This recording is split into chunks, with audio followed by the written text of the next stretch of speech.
আমরা কথা বলবো এমন একটা বিষয় নিয়ে যা আমরা হয়তো কখনো চিন্তাও করিনি। অনেকেই বলে থাকে ডেনমার্কে কি আছে? এত ছোট্ট একটা দেশ তেমন কি আছে?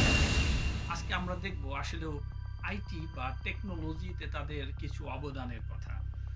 শুরুতেই আমরা বলবো সি প্লাস প্লাস ল্যাঙ্গুয়েজের কথা।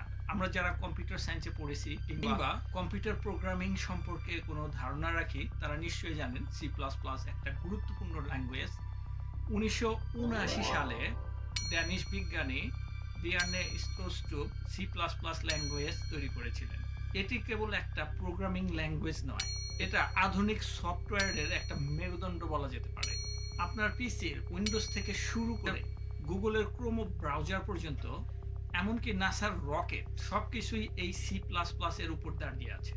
ডেনমার্কের অরহুস ইউনিভার্সিটি থেকে উঠে আসা এই বিজ্ঞানী কোডিং এর সংজ্ঞাকেই বদলে দিয়েছিলেন। এবার পরিচয় করিয়ে দেব ডেনমার্কের কোডিং জাদুকার অ্যানার্স হেলসবার্গের সাথে। মাইক্রোসফটের সবচেয়ে বড় অস্ত্র সি শার্প এবং আধুনিক ওয়েব ডেভেলপমেন্টের স্ট্যান্ডার্ড টাইপস্ক্রিপ্ট, এই দুটোর কারিগরই তিনি। আপনি যদি গেমার হন এবং ইউনিটি ইঞ্জিনে গেম খেলেন, তাহলে আপনি মনে রাখবেন এই ড্যানিশ বিজ্ঞানী অ্যানার্স হেলসবার্গের কথা। এই গেমসগুলো ডেভেলপমেন্টের পিছনে তার অবদান অনেক।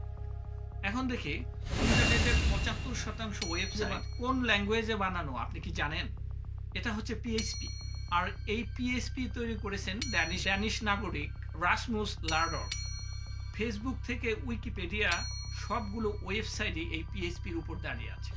অন্যদিকে ওয়েব ডেভেলপমেন্টের বিপ্লব ঘটানো ফ্রেমওয়ার্ক রুবি অন রেলসের স্রষ্টাও ড্যানিশ নাগরিক। তার নাম ডেভিড হ্যানমেয়ার হ্যানসেন। অন্যভাবে বলতে গেলে আপনি যখনই কোনো ওয়েবসাইট ব্যবহার করছেন, তার আপনি কোনো না কোনোভাবে ড্যানিশ প্রতিভারই একটা প্রতিফলন ব্যবহার করছেন। এখন আসি V8 ইঞ্জিনের কথায়। গুগল ক্রোমও এত ফাস্ট কেন আপনি কি জানেন? কারণ এর ভিতরে থাকা V8 ইঞ্জিন যা কিনা তৈরি হয়েছে ডেনমার্কের অরহুস শহরে লার্স বাকের নেতৃত্বে। এমনকি ফ্লাটার কিংবা নোট জেএস এর বিশাল গতির রহস্য লুকিয়ে আছে এই ড্যানিশ প্রযুক্তিতে। ভিজুয়াল প্রোলোগো তৈরি করেছেন ড্যানিশ কোম্পানি পিডিসি বা প্রোলোগ ডেভেলপমেন্ট সেন্টার। এর বাইরেও ছোট ছোট অনেক অবদান আছে। যেমন আমি একটা ঘটনা বলি। আমি ইন্টারভিউর জন্য ড্যানিশ একটা কোম্পানিতে অ্যাটেন্ড করেছিলাম। সেখানে কথায় কথায় জানতে পারলাম তাদের যে প্রোডাক্টটা আছে এটা ডেভেলপড হয়েছিল তাদেরই হোম গ্রোন একটা ল্যাঙ্গুয়েজের দ্বারা।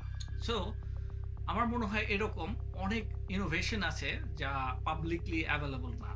সো আমরা অনেকেই প্রশ্ন করি, এমনকি ডেনমার্কে থাকার পরেও, যে ডেনমার্কের আসলে আছে কি, তাদের অবদান কি একমাত্র মায়ার্স কিংবা নভো নর্ডিস্ক ছাড়া। ডেনমার্ক ছোট একটা দেশ হতে পারে, কিন্তু প্রযুক্তিতে তাদের অবদান অনেক। আর এই কথাটা আমরা অনেকেই জানি না। একটা দেশ কতটা প্রভাবশালী হতে পারে ডেনমার্ক তার জ্বলন্ত প্রমাণ। এখন আমরা প্রশ্ন করতে পারি, আমরা কি কখনো আমাদের দেশ থেকে এমন কোনো বড় উদ্ভাবন বা ইনোভেশন করতে পারবো? কমেন্ট করে জানান। ভিডিওটি যদি ভালো লেগে থাকে বন্ধুদের সাথে শেয়ার করে তাদেরও জানার সুযোগ করে দিন। দেখা হচ্ছে পরের কোনো ভিডিওতে।